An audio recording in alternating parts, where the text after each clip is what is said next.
Assalamualaikum warahmatullahi wabarakatuh.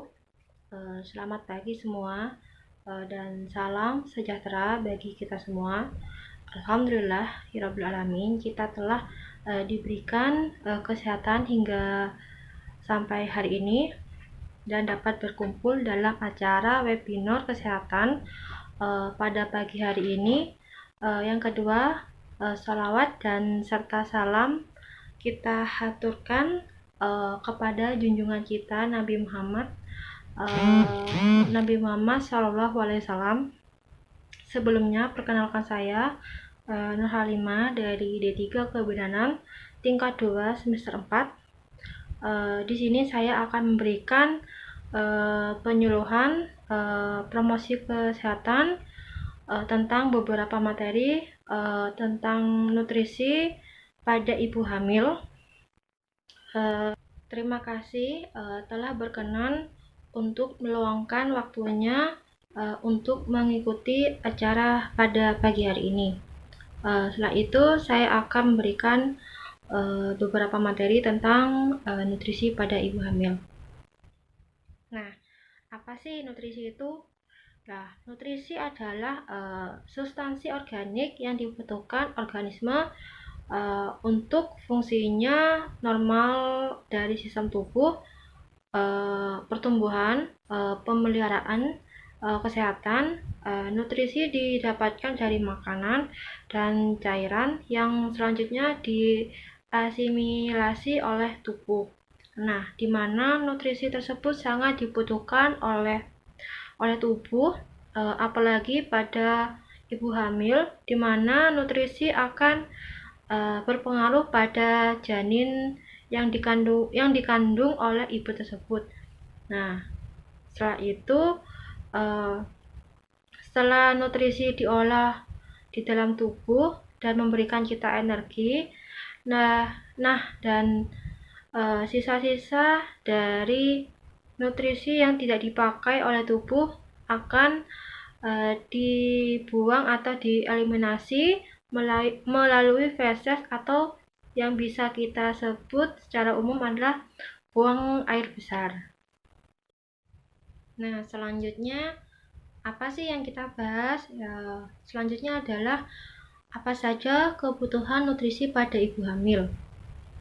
Nah, yang pertama ada karbohidrat dan lemak sebagai sumber zat yang bertenaga untuk tubuh kita. Biasanya menghasilkan kalori dari bahan sereal dan umbi-umbian. Selanjutnya adalah protein. Nah, protein biasanya kita didapatkan dari bahan makanan tahu, tempe, daging, ayam, ikan, susu, dan telur. Selanjutnya adalah mineral. Sebagai sumber zat pengatur dapat diperoleh dari buah-buahan dan sayur-sayuran. Nah, selanjutnya adalah vitamin B kompleks, berguna untuk menjaga sistem saraf, otot, dan jantung agar berfungsi secara normal. Dapat dijumpai pada sereal, biji-bijian, kacang-kacangan, sayur hijau, ragi, telur, dan produk susu olahan yang kita temui di supermarket atau di pasar. Selanjutnya adalah vitamin D, berguna untuk pertumbuhan dan pembentukan tulang janin pada saat ibu mengandung. Biasanya sumber daya ini dapat didapatkan pada minyak hati ikan, kuning telur, dan susu. Nah, selanjutnya ada zat besi yang dibutuhkan oleh ibu hamil agar terhindar dari anemia. Banyak terdapat pada sayur hijau seperti bayam, kangkung atau singkong, daun pepaya, daging, dan hati ayam. Itu makanan yang terdapat zat besinya. Nah, selanjutnya adalah kalsium. Diperlukan untuk pertumbuhan tulang dan gigi pada janin di dalam pada kandungan ibu, serta melindungi ibu hamil dari osteoporosis. Sumber kalsium yang lain adalah sayur hijau, kacang-kacangan, dan susu atau susu olahan yang terdapat di pasar atau swalayan di tempat terdekat ibu bisa membelinya. Nah, selanjutnya untuk tujuan dari nutrisi pada ibu hamil meliputi cukup kalori, protein yang bernilai biologi tinggi, vitamin, mineral, dan cairan untuk memenuhi zat gizi pada ibu, janin, serta plasenta. Yang kedua, makanan padat kalori dapat membentuk lebih banyak jaringan tubuh, bukan lemak. Yang ketiga, cukup kalori dan zat gizi untuk memenuhi pertambahan berat baku selama ibu hamil. Yang keempat, perawatan gizi pada ibu dapat membantu mengobatkan penyakit yang terjadi selama kehamilan atau diabetes. Jadi, ketika kita memberikan nutrisi yang baik pada ibu hamil, kita bisa memberi kebutuhan yang baik juga pada janin yang dikandung oleh ibu. Nah, dan ketika seorang calon ibu mendapatkan riwayat diabetes, maka calon ibu juga bisa mengatur pola nutrisi yang akan dikonsumsinya pada saat ibu sedang hamil. Apa sih tanda gejala kurangnya nutrisi pada ibu hamil? Biasanya ibu hamil itu mudah kelelahan dan kekurangan energi.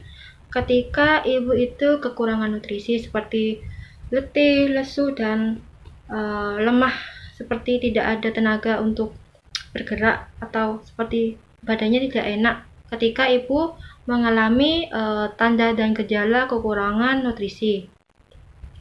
Yang selanjutnya adalah pusing. Ketika ibu mengalami atau kekurangan nutrisi, maka ibu akan merasa pusing karena tidak ada asupan nutrisi yang masuk kepada tubuh ibu hamil tersebut. Selanjutnya adalah sistem kekebalan tubuh yang rendah. Nah, ketika ibu kekurangan nutrisi, maka sistem kekebalan ibu akan turun dan ibu mudah sakit dan terserang penyakit.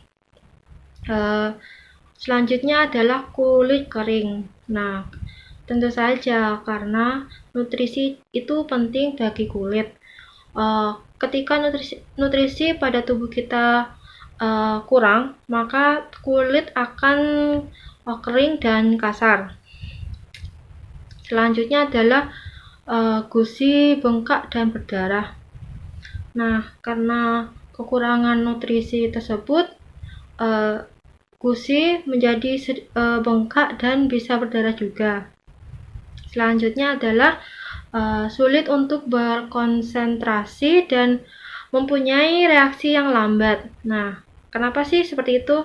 Ya, karena karena nutrisi itu juga penting bagi konsentrasi atau memberikan suplai atau tenaga pada otak kita. Dan berat badan kurang, tentu saja, karena ketika nutrisi kita kurang, ibu hamil berat badannya bisa turun dan itu tidak baik untuk ibu hamil tersebut dan janin yang berada di dalam kandungannya. Pertumbuhan yang lambat. Ketika nutrisi itu masuk ketika nutrisi itu kurang di dalam tubuh kita, maka pertumbuhan janin bisa lambat dan bahayanya janin bisa keguguran. Nah, selanjutnya dampak kekurangan nutrisi pada ibu hamil. Dampak pada janin, janin akan keguguran,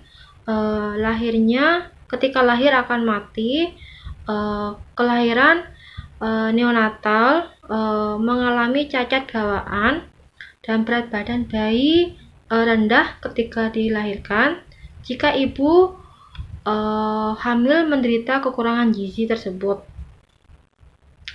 Maka janin yang ada di dalam kandungan ibu juga akan mengurangi kekurangan gizi dan nutrisi yang didapatkan pada janin sedikit atau kekurangan. Selanjutnya, dampak pada ibu hamil, ibu akan mengalami anemia, bisa ringan, sedang, bahkan berat, dan itu tidak bagus untuk keadaan ibu hamil. Dan ibu bisa mengalami pendarahan, berat badan yang tidak bertambah secara normal, dan mudah terkena infeksi atau terkena penyakit ketika ibu kekurangan nutrisi ketika sedang mengandung. Nah, selanjutnya nutrisi pada ibu hamil trimester 1 di usia kehamilan 1-3 bulan. Zat gizi atau nutrisi yang dibutuhkan adalah asam folat yang fungsinya pembentukan sistem saraf pusat termasuk otak.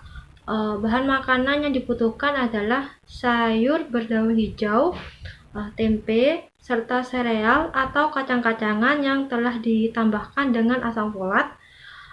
Yang selanjutnya adalah asam lemak tak jenuh, fungsinya tumbuh kembang sistem saraf pusat dan otak. Nah, biasanya bahan makanan ini terdiri dari ikan tenggiri, ikan kembung, ikan tuna, dan ikan tongkol. Selanjutnya adalah vitamin B12, fungsinya perkembangan sel janin. Bahan makanan ini bisa dihasilkan atau kita dapatkan dari ternak, produk olahan, serta produk olahan kacang kedelai, misalnya tempe, tahu, dan telur, daging ayam, dan keju, dan susu. Selanjutnya adalah vitamin D, fungsinya itu membantu menyerap kalsium dan mineral. Bahan makanan yang didapat adalah ikan, salmon, dan susu. Selanjutnya pada nutrisi ibu hamil trimester 2 usia kehamilan 4 bulan sampai 6 bulan. Zat gizi atau nutrisi yang dibutuhkan adalah vitamin A, fungsinya proses metabolisme, pembentukan tulang, dan sistem saraf. Biasanya bahan makanan yang dibutuhkan adalah daging ayam, telur bebek, kangkung, wortel, dan buah-buahan berwarna kuning hingga merah. Selanjutnya adalah kalsium, fungsinya untuk pembentukan tulang dan gigi janin dan ibu. Bahan makanan yang bisa didapatkan adalah yogurt, bayam, jeruk, dan roti gandum. Selanjutnya adalah zat besi. Fungsinya membentuk sel darah merah, mengangkut oksigen ke seluruh tubuh ibu dan janin. Bahan makanan yang bisa didapatkan adalah kacang-kacangan, sayur hijau, daging sapi, hati sapi, dan ikan. Pada nutrisi ibu trimester 3, zat makanan yang dibutuhkan adalah vitamin B6 yang fungsinya membantu proses sistem saraf. Bahan makanan yang bisa didapatkan adalah kacang-kacangan, hati, dan gandum. Selanjutnya adalah vitamin C. Fungsinya membantu menyerap zat besi dan antioksida. Bisa didapatkan pada bahan makanan, pada kol, nanas, pepaya, jambu, jeruk, dan tomat. Selanjutnya adalah serat.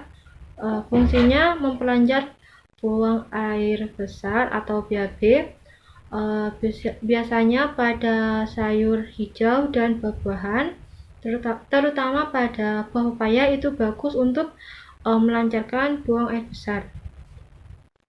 Selanjutnya adalah zinc. Fungsinya membantu proses metabolisme dan kekebalan tubuh pada janin dan ibu. Biasanya bahan makanan yang dibutuhkan adalah kacang-kacangan, hati sapi, telur, daging, dan daging sapi. Dan itu yang bisa diperoleh atau dikonsumsi. Yang selanjutnya adalah yogurt.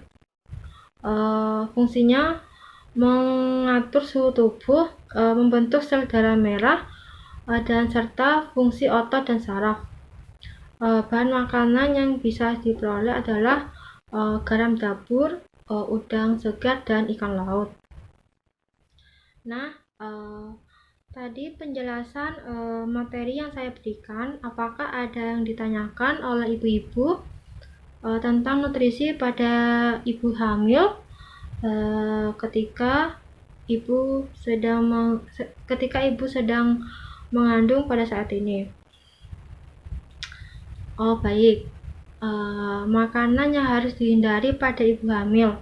Biasanya makanan yang diawetkan karena itu tidak bagus untuk ibu dan janin yang dikandung oleh ibu saat ini. Menghindari makanan yang setengah matang karena itu tidak bagus. Ditakutkan ada bakteri yang tidak mati ketika memasak makanan yang tidak matang atau setengah matang. Membatasi kopi dan coklat karena tidak bagus. Kopi itu biasanya mengandung kafein yang tidak baik untuk ibu hamil dan janin. Seperti itu, Bu, dari pertanyaan Ibu yang tadi Ibu tanyakan kepada saya. Apakah Ibu mengerti? Atau ada ibu lain yang ingin bertanya?